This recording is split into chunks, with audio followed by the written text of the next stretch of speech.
The accepted timeline of history is a soothing, shallow fiction, a linear progression carefully crafted to keep our eyes locked on the surface of political and economic theatrics. But beneath this comfortable narrative lies a truth so profoundly disruptive it was deliberately purged from the public mind, a catastrophic, sustained genetic war for the ownership of humanity that began in the deepest antiquity. This is not the stuff of folklore or superstitious conjecture. It is the core, violent event recorded in the most guarded and ancient sources. It describes a moment when the divine barrier between realms was not merely crossed, but violently breached. We speak of the sons of God, the Beni Ha-Elohim, identified in extra-biblical sources as the Watchers. These were not benevolent, passive celestial messengers. They were active, rebellious participants who executed a calculated surgical descent onto Earth. Their intention was deliberate, their objective singular, to corrupt and capture the human lineage. They saw the daughters of men and took them, initiating a forbidden strategic union that was fundamentally both physical and spiritual. This was not a moment of passion. It was a geopolitical and genetic coup. The purity of the human bloodline, the original, uncompromised design, represented the single greatest existential threat to their agenda. The resulting hybridization was the key to securing long-term, self-replicating influence over the terrestrial sphere. Their descent was meticulously planned. It was a calculated strategy to dismantle the original, pure human design, establishing a spiritual beachhead by weaving corruption directly into the generational fabric of mankind. This initial act of genetic modification established a new, competing lineage. The Nephilim they produced were not simply larger humans. They were genetic aberrations, a distinct, non-human species, a dominant caste engineered to rule by right of their dual origin. The title Nephilim itself, often translated as the Fallen Ones, denotes their nature as those who were cast down, those who fell upon the earth, bringing with them a power structure that immediately crushed the native human civilization.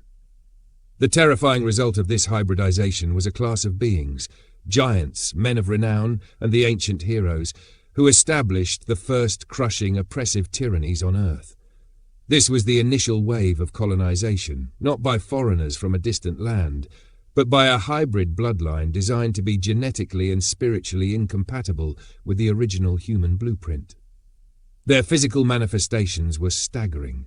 They were the architects of the Cyclopean architecture, the massive megalithic stoneworks found globally that defy the known capabilities of Bronze Age man. Their dominion was established through raw, brutal power and engineering prowess that was instantly superior to the native Adamic civilization.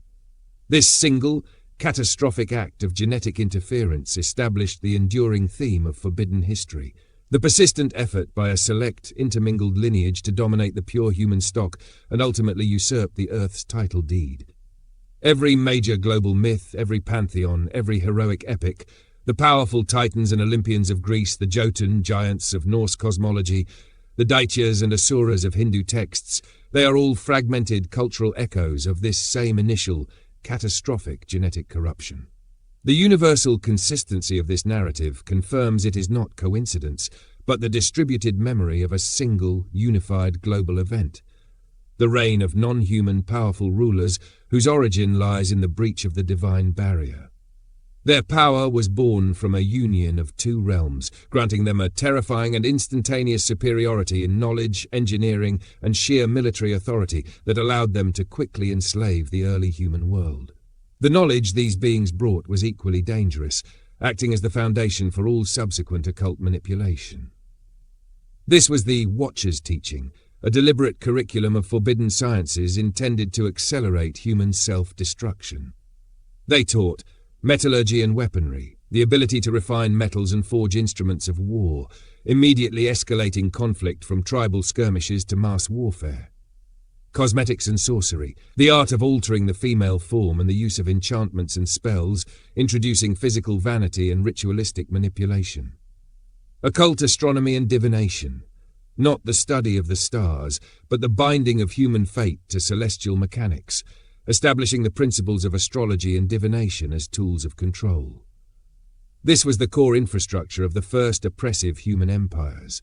Their legacy is not only the ancient ruins, but the precise foundation of every secret society and hidden power structure that operates today, working tirelessly to preserve the supremacy of the tainted lineage.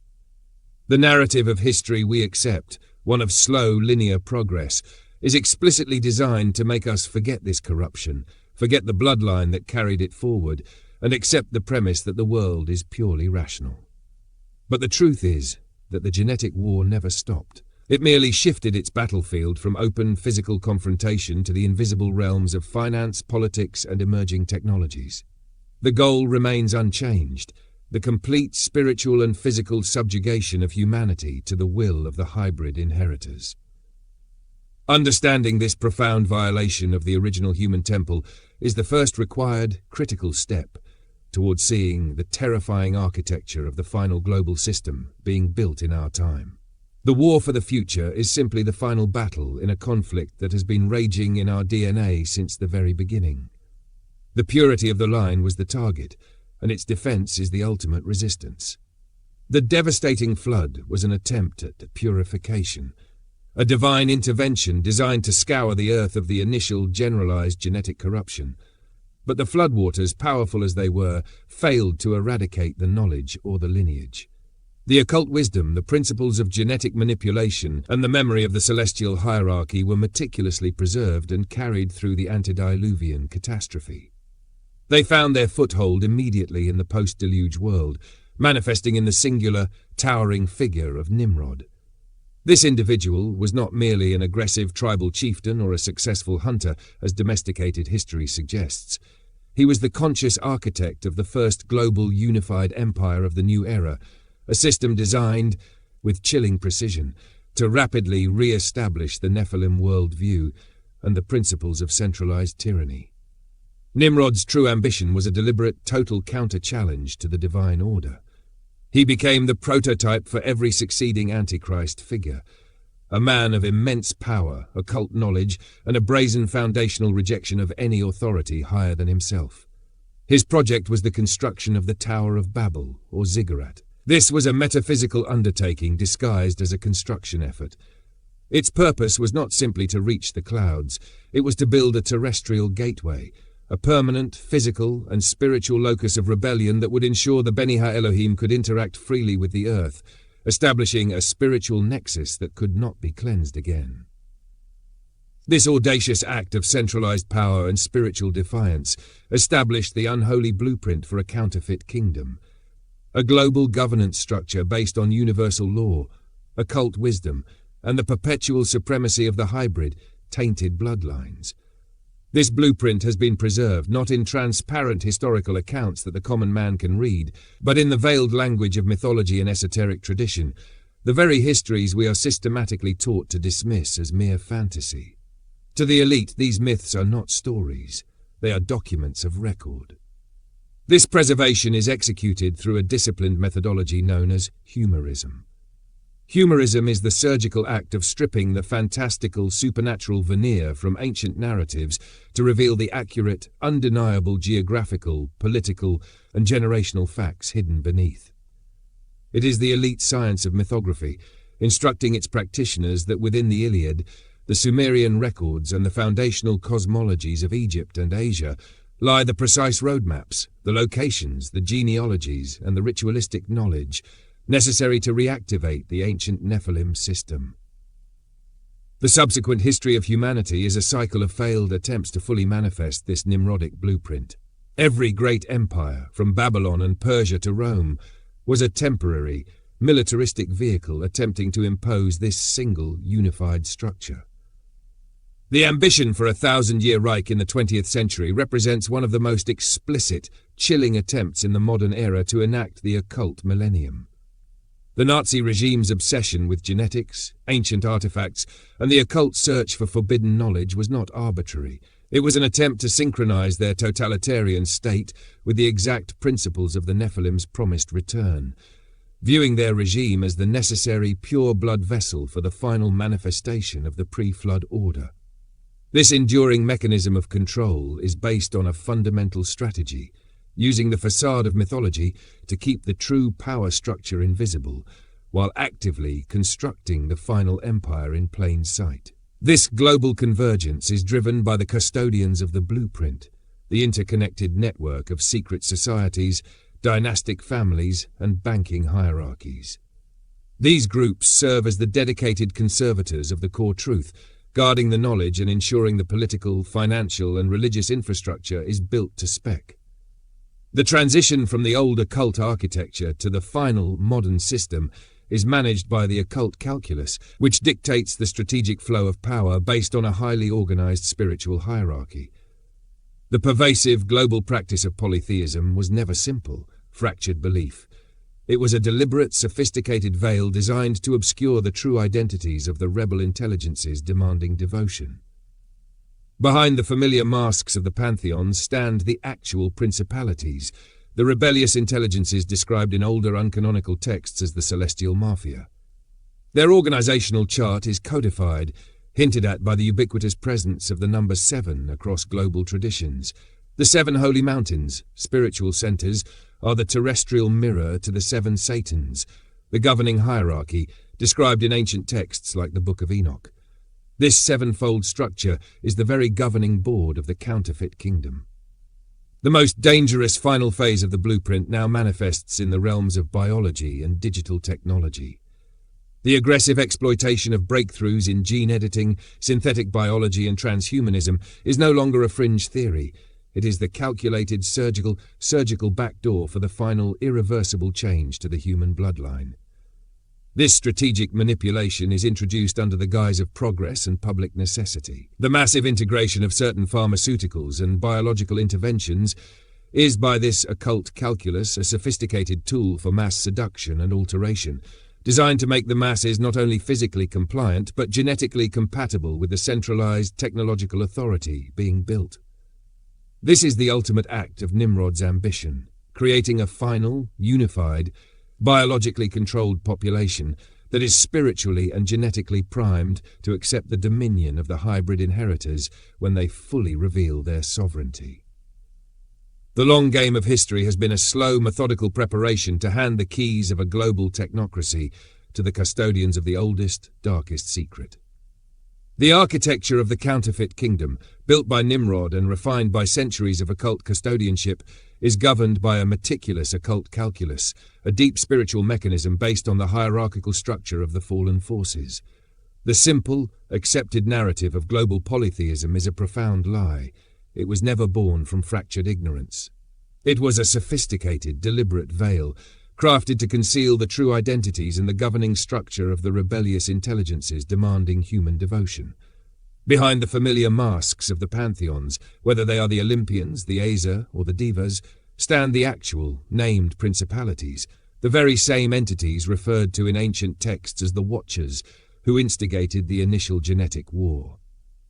This is the Celestial Mafia, and their mechanism of control is both systematic and numeric. This governing hierarchy structure is encoded through the persistent, global appearance of the number 7. This is not numerological coincidence. It is the fingerprint of a fixed, 7-fold spiritual authority. This number is physically mirrored in the concept of 7 holy mountains across diverse global traditions. Sites designated not by random geography, but by their function as fixed spiritual centers of authority and power nodes for the fallen intelligence. This is the terrestrial grid designed to house the return of the ancient entities. This structure directly corresponds to the terrifying hierarchy hinted at in older apocalyptic texts like the Book of Enoch, which speaks chillingly of 7 Satans, a supreme organizational board of opposing forces. The knowledge of these specific entities, their territories, and their operational protocols is the highest secret guarded within the most elite secret societies. These groups use the ancient knowledge of sacred geometry, stellar alignments, and cosmic cycles to synchronize their terrestrial actions, political crises, financial collapses, and the deployment of wars, with periods of maximum spiritual influence. The ubiquitous recurrence of certain symbols, specific dates, and calculated architectural layouts in capital cities worldwide are not mere traditions. They are declarations of allegiance to this ancient, numeric, occult governance. The pursuit of this forbidden history inevitably leads to a direct confrontation with a scriptural paradox that irrevocably shatters the simplistic linear timeline of human origins. If one accepts the principle that sacred texts do not internally contradict themselves, the standard reading of Genesis must be abandoned. We are presented with two distinct creation accounts. Genesis 1 describes the general creation of mankind, male and female, on day 6, populating the earth. Then Genesis 2 provides a surgical, specific account of the formation of Adam from the dust and Eve from his side, placing them into the unique environment of the Garden of Eden. The academic, authoritative conclusion is that these accounts must describe two distinct events or two separate lineages. This opens the door to the existence of a pre-Adamic race, a form of human or human-like being created on day 6 that existed outside of the Adamic covenant. This is not theological speculation, it is an interpretive necessity for intellectual honesty. The implications are revolutionary. If other forms of humanity existed before Adam, it provides a foundational origin point for the non-Adamic partners who engaged with the sons of God. It clarifies that the Nephilim hybridization was an effort to specifically corrupt and hijack the pure Adamic strain of humanity, exploiting the other existing populations. This truth fundamentally redefines the scope of the fall, the nature of original sin, and the complex geopolitical landscape of the earliest world. This profound disruption to our origins is the motivation behind the final strategic phase, the weaponization of human health and the systematic technological alteration of the body. The goal of the Nephilim was hybridization. The modern goal is transhumanism, the merging of human biology with technology, which achieves the same result, creating a new, compliant and genetically compromised life form. The custodians of the Nimrodic blueprint are actively exploiting breakthroughs in gene editing and synthetic biology as the ultimate surgical backdoor for the irreversible re-engineering of the human genome. The body is the temple, and this process is the calculated, systematic act of profanation. The global infrastructure necessary for this final subjugation is built through the systemic use of pharmaceuticals and widespread mandatory health interventions. These systems, while marketed as beneficial, are simultaneously a crucial, insidious tool of mass seduction and alteration. They are designed to compel a global state of compliance and to introduce systemic biological changes that make the masses compatible with the emerging technological authority. This is the calculated fulfillment of prophecy, a system that compels every person to receive a mark or a biological acceptance in order to fully participate in the centralized global society. The ancient entities seek to replicate their original success, corrupting the human vessel. But this time, they are ensuring humanity willingly accepts the alteration, convinced they are acting in their own self-interest or for the sake of survival. The ultimate objective is to ensure that when the final global Antichrist figure is revealed, the genetic, spiritual, and systemic infrastructure for his immediate dominion is already embedded in the minds and bodies of the populace. The purity of the line was the target in the beginning, and its complete compromise is the final objective. The arrogance of exemption and the great spiritual sedation. The culmination of this forbidden history brings us to the present moment, where the final, most pervasive deception is a spiritual one, the promise of absolute comfort and guaranteed exemption. This doctrine, preached from comfortable pulpits and reinforced by economic prosperity, suggests that the contemporary Western experience is a uniquely privileged historical epoch, granting its inhabitants a special reprieve from the prophetic crucible. This belief is not merely a theological position. It is a spiritual sedative, a cunning tool deployed by the counterfeit kingdom to induce intellectual laziness, political passivity, and a fatalistic lack of preparation. It is the greatest assurance sold to the modern believer that they will be completely extracted from tribulation before the true pressure arrives. This conviction requires an act of supreme historical and moral blindness. It demands that we dismiss the documented, ferocious and continuous suffering of the global church as irrelevant or belonging only to a forgotten past. The intense, systemic persecution of Christians, the daily reality of martyrdom, imprisonment, and state-sanctioned violence in regions across the globe, is not a historical footnote. It is the current active tribulation being waged against the body of Christ right now. To claim that we will be saved from all hardship is an act of profound, inexcusable spiritual arrogance. It elevates our temporal comfort above the covenant sacrifice of millions of our brethren in places like China, Nigeria, Pakistan, India, and the Middle East. How can we claim global solidarity and spiritual kinship while simultaneously asserting a personal prophetic privilege that negates their pain? This mindset is a direct inheritance from the wisdom of the world, a philosophy that prioritizes self-preservation, materialism, and immediate gratification over the stern, uncompromising requirements of prophecy. It encourages the abandonment of rigorous scriptural study in favor of a soothing narrative designed for the comfortable consumer. The spiritual haze created by this false security ensures that when the true, final system of control is enacted, the centralized technocracy foretold by the Nimrodic blueprint, the unprepared populace will be caught utterly off guard, lacking the spiritual endurance to resist its mandates. The consequence of this arrogance of exemption is the collapse of discernment. When spiritual priorities are corrupted by the promise of earthly relief, the ability to recognize the subtle, systematic encroachment of the counterfeit kingdom vanishes. The populace becomes unable to distinguish genuine divine guidance from the sophisticated seductions of the occult hierarchy. This intellectual and spiritual compromise is exactly what the architects of the global system require. They do not need armed conflict, they need a compliant, passive, and distracted population. The modern entertainment industry, the manufactured financial crises, and the constant digital noise are all layers of this spiritual haze, ensuring the eyes of the many remain fixed on temporary amusements, while the essential infrastructure for global domination is constructed in the shadows. The final call for those who pursue this forbidden history is therefore a call to radical dehazing. It is a mandatory choice to abandon the spiritual pacifiers and embrace the challenging clarity of the unedited truth. The resistance against the counterfeit kingdom does not begin with political action or physical violence. It begins with intellectual rigor and spiritual preparation. It requires rejecting the self-serving biases of Western prosperity and aligning with the eternal, often severe truths of prophecy and history. We must recognize that the ultimate reward is not a guarantee of escape, but the divine gift of perseverance through trial. The time for passive acceptance is over. The time for rigorous, demanding, and uncompromising faith, informed by the whole, difficult truth, has arrived. The global system is in place. The genetic corruption is active. The spiritual sedative is being pumped through the culture. The final stand is being called. The occult calculus, the numeric governance of the celestial mafia.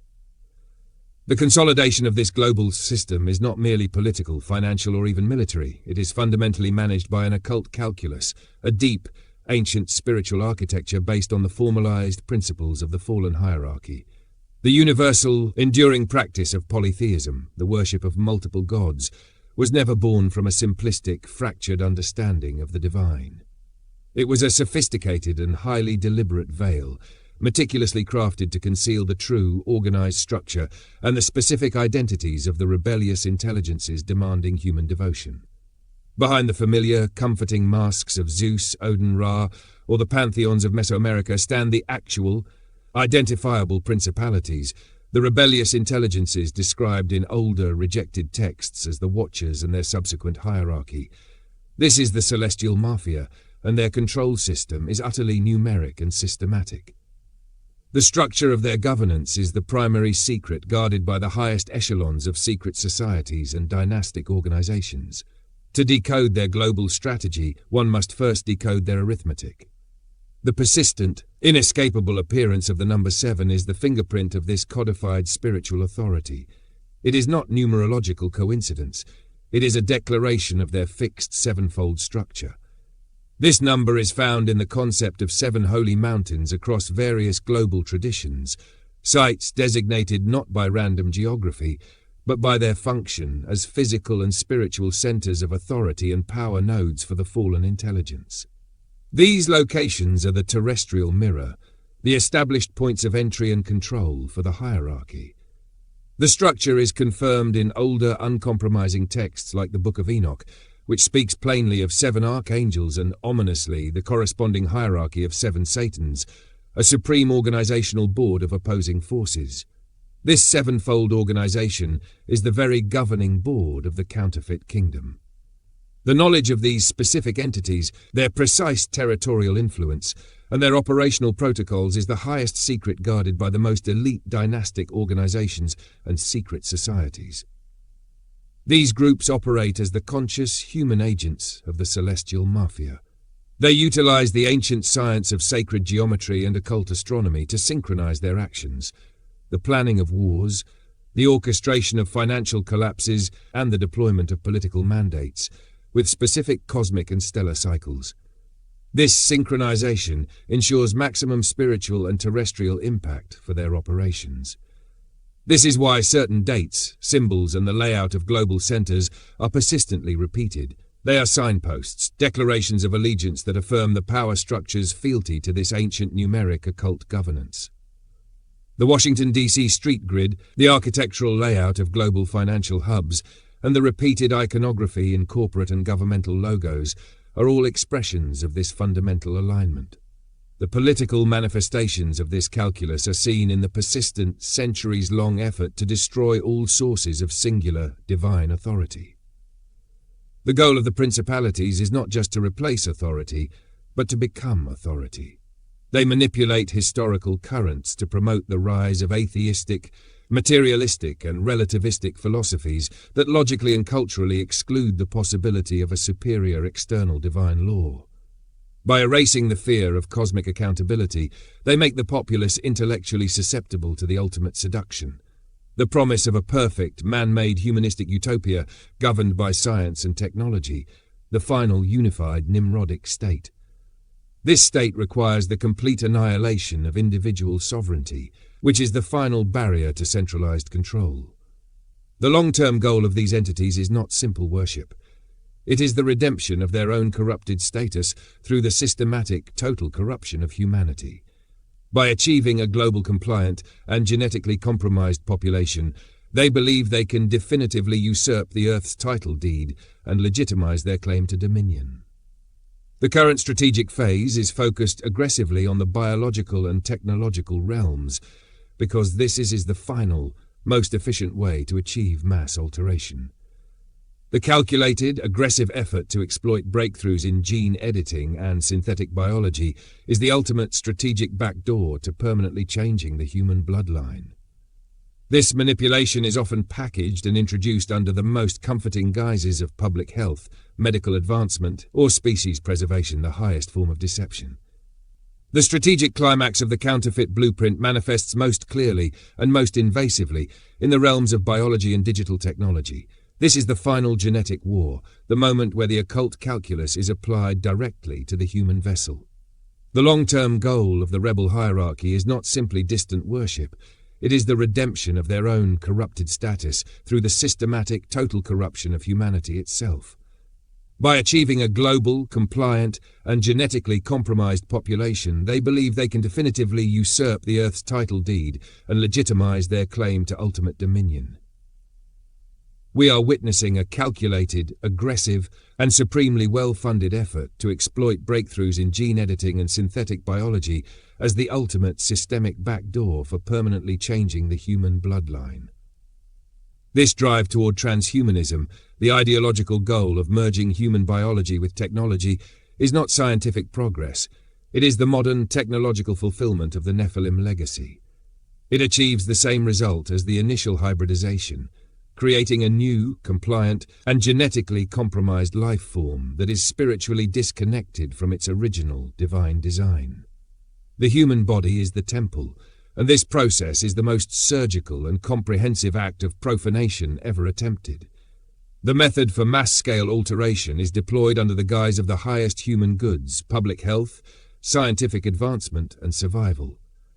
The aggressive integration of certain pharmaceuticals, experimental therapies, and biological interventions is, by this interpretation, a sophisticated, non-militaristic tool of seduction and alteration. These systems are designed to compel a global state of compliance and to introduce systemic biological and digital dependencies that make the masses physically and spiritually compatible with the centralized technological authority being built. This strategy ensures that the subjugation is willingly accepted by humanity. The population is convinced they are acting in their own self-interest, to be cured, to be safe, to be smarter, to be immortal, while simultaneously accepting the profound alteration of their physical and spiritual sovereignty.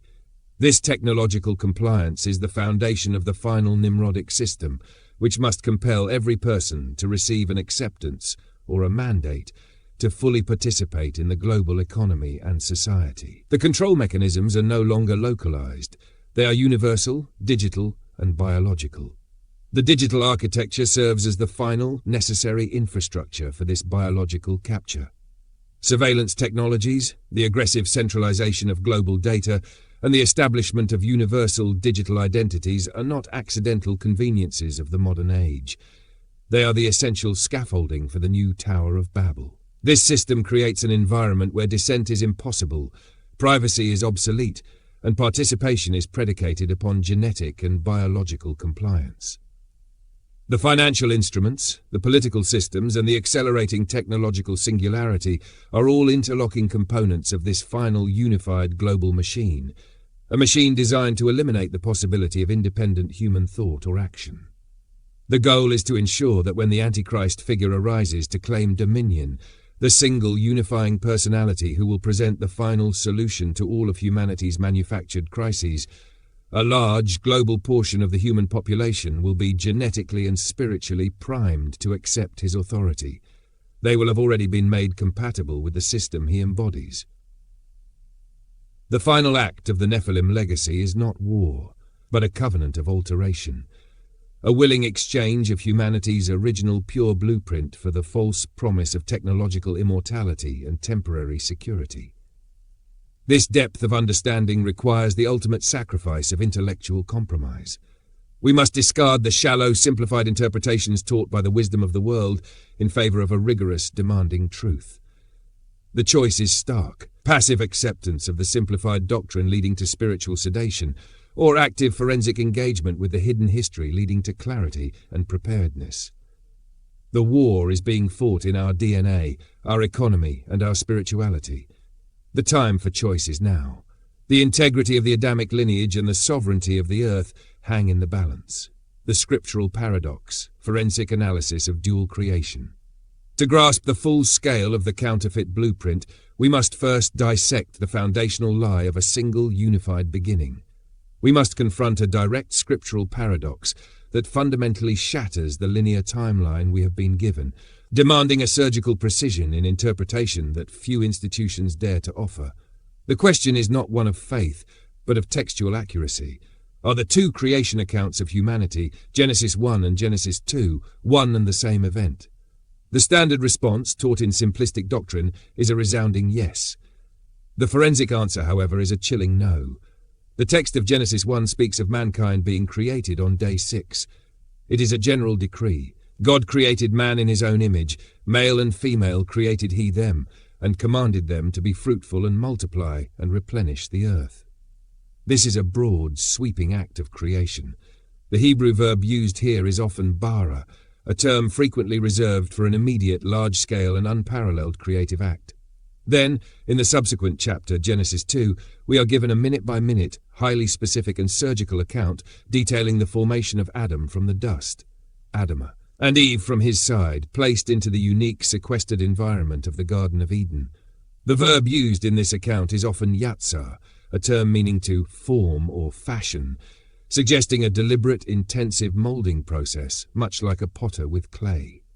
The critical intellectual step is this: if one accepts the rigorous premise that the scripture does not contradict itself, these two accounts must describe two distinct events or two separate lineages.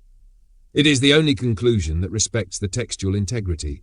To merge them is to commit an act of intellectual compromise, dismissing the profound semantic difference between creating an entire class on a broad global scale and forming a unique specific individual and placing him in an enclosed garden. This paradox opens the door, not to theological speculation, but to a historical and interpretive necessity, the existence of a pre-Adamic race. This pre-Adamic race would be the form of human or human-like being created on day 6, existing outside of the specific covenantal pure lineage of Adam. This alters everything. The implications are enormous, redefining the scope of the fall, the nature of original sin, and, critically, the target of the genetic war. If a day 6 populace already existed, they provided the likely non-Adamic human partners who engaged with the sons of God to produce the Nephilim. The hybridization effort was, therefore, not a broad, haphazard corruption, but a strategic campaign specifically aimed at corrupting the Adamic line, the pure strain created in the image of the divine architect and placed in Eden. It provided the rebellious entities with the perfect cover, using an already existing non-covenantal populace to muddy the genetic waters and make the entire earth their domain. The distinction is paramount. It shifts the history of corruption from a simple mistake to a deeply targeted genetic assassination attempt on the purity of the royal line. Furthermore, this forensic deconstruction extends to the very identity of the divine actors involved in the creation of these dual lineages. When the creation account describes the Spirit of God hovering over the chaotic, watery void in Genesis 1:2, it is a precursor to the imposition of light and order. This entity is often too broadly defined, but later Scripture acts as a clarifying, authoritative lens. New Testament verses, the highest form of corroboration, identify this pre-existent entity as the Logos, the living Word of God, the second person of the Trinity. He is the active physical agent of the Father in all creation, present and imposing order onto the primordial chaos. John 1:3 states plainly, "All things were made by him, and without him was not anything made that was made." Colossians 1:16 adds, "For by him were all things created, that are in heaven and that are in earth, visible and invisible." This is a deliberate, scholarly act of re-identification, cementing the active physical involvement of the Christ figure in the earliest, most chaotic moments of creation, long before his earthly incarnation. This knowledge is weaponized truth, the figure that the celestial mafia and the sons of God originally rebelled against.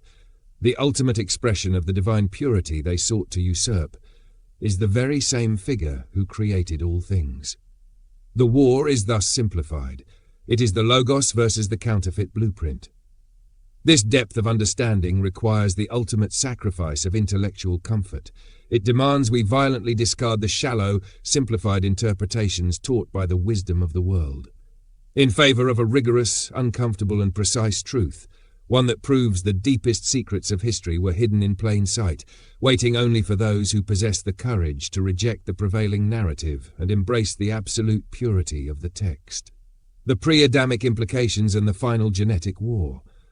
The rigorous forensic conclusion of a dual creation, the existence of a pre-Adamic day 6 populace alongside the specifically formed Adamic lineage, unleashes a chain reaction of implications that collapse the comforting walls of conventional doctrine. The existence of these two distinct human populations drastically redefines the scope of the fall and the nature of original sin. If only the Adamic line was placed under the specific terms of the Edenic covenant, then the spiritual and physical ramifications of the serpent's seduction were specifically targeted at that pure strain. Original sin, therefore, is not a generalized biological flaw affecting all Earth inhabitants equally. It is the inherited spiritual corruption passed down through the bloodline chosen to steward the Earth. The implications are enormous. This paradigm shift provides the vital, missing piece to the Nephilim puzzle. The pre-Adamic race served as the readily available, non-covenantal human partners who engaged with the sons of God. The hybridization was not a random act of defilement. It was an act of genetic warfare aimed at the most critical component, the pure, Adamic genome that carried the uncompromised divine image. The Nephilim were the product of the Watchers corrupting the Day 6 populace, and their dominion immediately threatened the existence of the Adamic lineage. This reality forces us to confront the true complexity of human origins, explaining the diverse global accounts of powerful, prehistorical populations, often referenced in Sumerian or Hindu texts, that simply do not align with the short timeline of the Adamic world.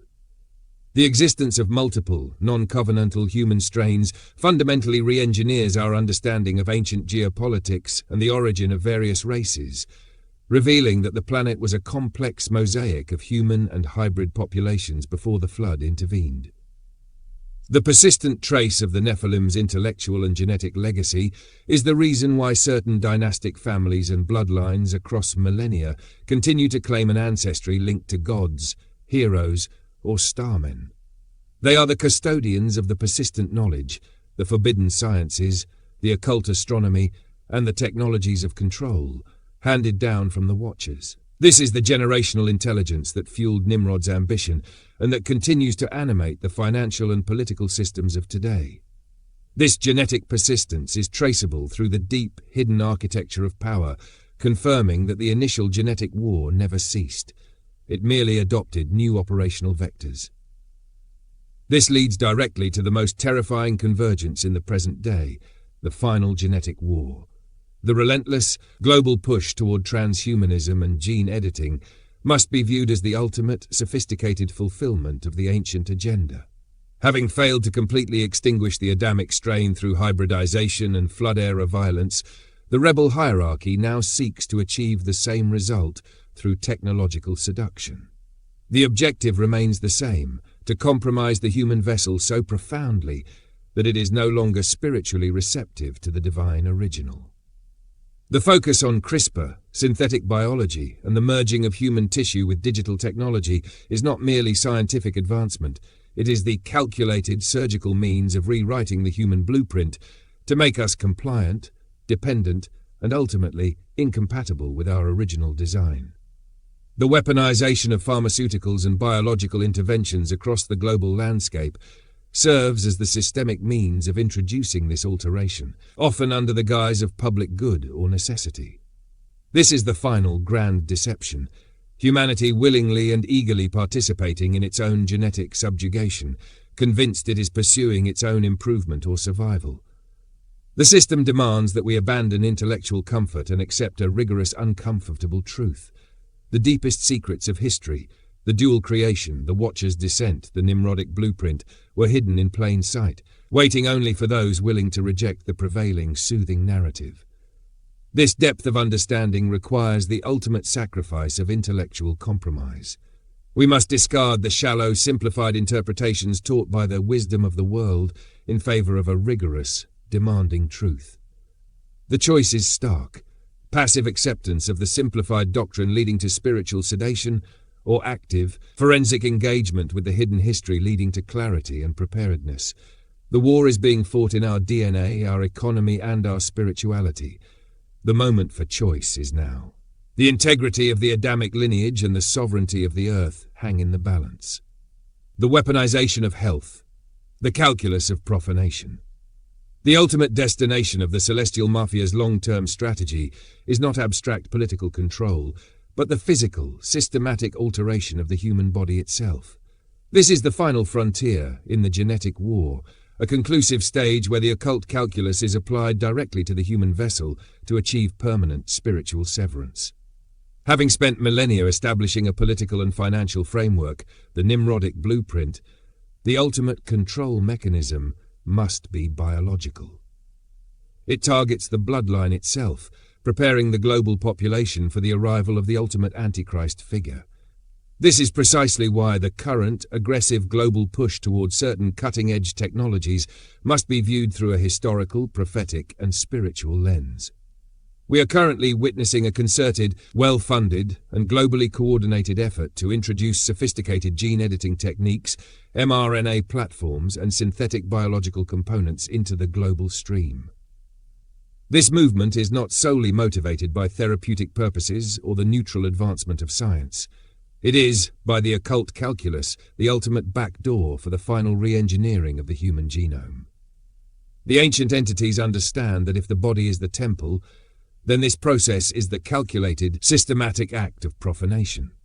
The Nephilim agenda was based on the physical act of hybridization. The modern agenda is based on transhumanism, the ideological and technological merging of human biology with synthetic, non-biological components. This achieves the identical, prohibited result creating a new, compliant and genetically compromised life form that is spiritually disconnected from its original divine source and is fully compatible with the centralized machine. The strategy hinges on introducing systemic biological changes that make the masses compatible with the emerging technological authority. This is the mechanism that fulfills the requirement of prophecy, a system that compels every person to receive a mark, acceptance or mandate in order to participate in the global society. The ancient entities seek to replicate their original successful strategy, the wholesale corruption of the human vessel. But this time, the process is streamlined. They are having humanity willingly accept the alteration, convinced they are acting in their own self-interest, for their survival or for the sake of progress. This profound, intentional seduction of alteration is the most dangerous weapon in the occult arsenal. The integration is threefold. Genetic modification, the introduction of technologies that rewrite or modify the foundational human blueprint, creating dependency on external systems for stability or function. Digital integration, the use of surveillance, AI, and universal digital identity to create a closed-loop system of accountability, where biological compliance is monitored and enforced by technology. Spiritual compromise. By altering the unique Adamic structure designed to house the spirit, the process renders the host body incompatible with its original spiritual design, making it a more receptive vessel for the prevailing zeitgeist, spirit of the age. Furthermore, the pervasive essential role of pharmaceuticals and widespread mandatory health interventions must be critically assessed outside the clinical framework. These systems, while often presented as altruistic and beneficial, are simultaneously a crucial, systemic tool of mass seduction and alteration. They are designed to induce a global state of compliance and to introduce chronic systemic dependencies. The financial structure of this global health system ensures its perpetual motion, binding nations and populations to a single source of biological solution and intervention. This economic and biological dependency creates the perfect substrate for the final one-world leader to arise.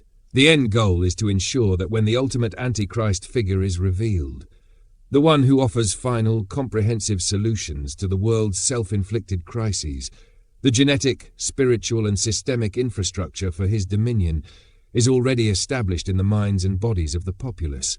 They will be biologically and socially unable to resist his final offer. The great spiritual sedation and the final call to clarity, the relentless, biological focus of the counterfeit kingdom, the weaponization of health detailed in the preceding segment, is executed alongside a parallel decisive strategy, the spiritual sedation of the masses. The final mechanism of control is not brute force, but seduction and guaranteed comfort. The ancient entities learned that direct conflict is inefficient, willing compliance is permanent. The most effective tool for this mass sedation is the promotion of a pervasive, self-soothing doctrine, the promise of absolute exemption from tribulation. This comfort is a powerful narcotic. It suggests that the contemporary wealthy experience, particularly in the West, is uniquely privileged, deserving of a historical reprieve denied to every generation before us. This belief fosters an intellectual complacency and a political passivity that is precisely what the architects of the global system require. It functions as a cultural anesthetic, ensuring that when the final system of biological and financial control arrives, the populace will be in a state of spiritual and intellectual unpreparedness, convinced that the pressure will not last, or that they will be rescued before any real sacrifice is required. This is where the deception becomes an act of profound spiritual arrogance. It mandates that we dismiss the current, ongoing, bloody reality of the global church. The severe persecutions, the continuous martyrdoms, and the systemic suffering of millions of Christians in places like Nigeria, China, and the Middle East are not relics of the past. They are the active, present-day tribulation being waged against the body of Christ. To claim that our specific geopolitical location guarantees an escape is not only a profound historical and prophetic misinterpretation, it is an act of moral dismissal that trivializes the covenant sacrifice of our brethren. How can we claim to be followers of a global truth while simultaneously asserting a personal prophetic privilege that negates the very real, visceral warfare being waged against our ranks? This arrogance of exemption is the direct result of having been taught by the wisdom of the world, a system that preaches self-preservation, materialism and temporal gain, rather than the uncompromising, difficult truth found in the ancient texts. This seductive teaching ensures that when the final test of biological and financial compliance is presented, the decision to accept the final mark or mandate to buy and sell, the individual's spiritual capacity for resistance will be critically undermined by their ingrained fear of temporal loss. The fear of losing convenience, of losing access to the global supply chain, or of losing physical life will override the commitment to spiritual sovereignty. The ultimate seductive appeal of the final system is the promise of transhumanist immortality and convenience. The celestial mafia is offering humanity a solution to the curse of the fall, sickness, aging and death, through technology, bypassing the divine solution entirely. This is the final counterfeit covenant. The system is constructed to offer complete security, perfect knowledge and infinite life through the melding of biology and technology. This promise acts as the supreme distraction, ensuring that while the population is focused on achieving digital eternity, they fail to notice they are simultaneously signing away their spiritual inheritance and their genetic integrity. The conclusion of this forbidden history is therefore not a prediction of doom, but a final, authoritative call to clarity. The blueprint is established, the genetic corruption is active, and the spiritual sedative is fully deployed. The final required act is the total rejection of intellectual comfort and spiritual passivity. The final mandates: discard the haze, violently dismantle the seductive biases of Western comfort and prosperity, recognize that the standard historical narrative and the current geopolitical systems are intentionally designed to obscure the Nimrodic blueprint. Embrace rigor. Commit to a level of intellectual and scriptural analysis that moves beyond shallow interpretation. The truth is hidden in plain sight, but it requires the courage to confront the paradoxes and the willingness to reject the prevailing simplified doctrines. Acknowledge the war. Understand that the conflict is not external, it is internal, fought in your DNA, your economy, and your spirituality. The ultimate resistance begins with the defense of individual sovereignty, spiritual, physical, and informational. Seek perseverance, not exemption. Abandon the doctrine of guaranteed escape. The only certainty offered by authentic scripture is perseverance through trial. The pursuit of this forbidden knowledge is the preparation required to stand firm in the face of the ultimate global system. The war for the future is simply the final battle in a conflict that has been raging since the beginning. Know the blueprint. Recognize the seduction. Move forward with the uncompromising courage that comes from possessing the full, unedited truth. The integrity of the Adamic lineage and the sovereignty of the earth hang in the balance. The arrogance of exemption, the great spiritual narcotic. The culmination of this forbidden history brings us crashing into the turbulence of the present moment, demanding a final, violent self-assessment. To survive the final system, we must first dismantle our most deeply cherished, most self-soothing biases. The single most dangerous deception sold to the modern populace is the comforting, pervasive assurance that they will be completely and unilaterally exempt from tribulation. This doctrine, preached relentlessly across financially successful platforms, is not merely a theological position. It is a spiritual narcotic, an intellectual sedative deliberately designed to create a state of profound spiritual and political passivity. This complacency is rooted in the belief that the contemporary, affluent Western experience is somehow unique and deserving of a historical privilege denied to every generation of the faithful before it. This mindset is an act of spiritual narcissism, the belief that the covenant sacrifice applies to the global body, yet the associated hardship applies only to the geographically unfortunate. This comforting haze is the direct and desired result of having been taught by the wisdom of the world, a system that elevates self-comfort, consumerist temporal gain, and individual happiness above the unwavering, often brutal and uncompromising truth of Scripture. This entrenched mindset allows the populace to willfully ignore the stark, bloody reality facing the global church. The severe persecutions, the continuous martyrdoms, the systemic imprisonment, and the state-sanctioned suffering of Christians in places like China, Nigeria, Pakistan, India, and the Middle East are not relics of the past. They are the current, ongoing, active tribulation. These events are not exceptions. They are the standard experience of the faithful in the 21st century. To claim that we in the economically privileged West will be shielded from all hardship is not only a profound historical and prophetic misinterpretation. It is an act of deep spiritual arrogance that dismisses the genuine bloody reality of our brethren's faith as irrelevant to our own destiny. How can one claim to be a follower of a unified global truth while simultaneously asserting a personal prophetic privilege that negates the very real visceral warfare being waged against our ranks around the world? This selective blindness is the most successful spiritual weapon deployed by the counterfeit kingdom. By focusing the attention of the Western faithful entirely on temporal extraction rather than spiritual endurance, the enemy ensures two critical outcomes. Lack of preparation. The populace remains unpracticed in resilience, spiritual discipline, and sacrifice, rendering them compliant when the final systemic pressures, financial, biological, and political, are applied. Global isolation. The perceived theological distinction between us, the safe, and them, the persecuted, effectively fragments the body of Christ, eliminating the unified global resistance that the unified Nimrodic system fears most. The antidote to this narcotic is the courageous act of intellectual sobriety.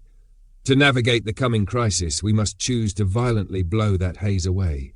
We must acknowledge that the only certainty guaranteed by the covenant is not exemption, but perseverance through trial, the ability to stand firm when the world system attempts to compel compliance through financial duress and biological mandate. The pursuit of this deeper, forbidden knowledge, the full understanding of the Nimrodic blueprint, the Nephilim legacy, and the occult calculus, is not for abstract intellectual curiosity. It is a vital, non-negotiable act of self-preparation. The final system being assembled, the convergence of digital identity, centralized finance, and biological mandate, is the ultimate test of this spiritual endurance. When the system demands a final acceptance, the mark to participate, the compliant will be those who were taught to value temporal relief over eternal sovereignty. The arrogance of exemption is the mechanism that ensures the system works, creating a populace that is both unprepared for sacrifice and convinced of its own unique safety until the very moment of its capture. The choice of clarity, discarding bias, and the ultimate call.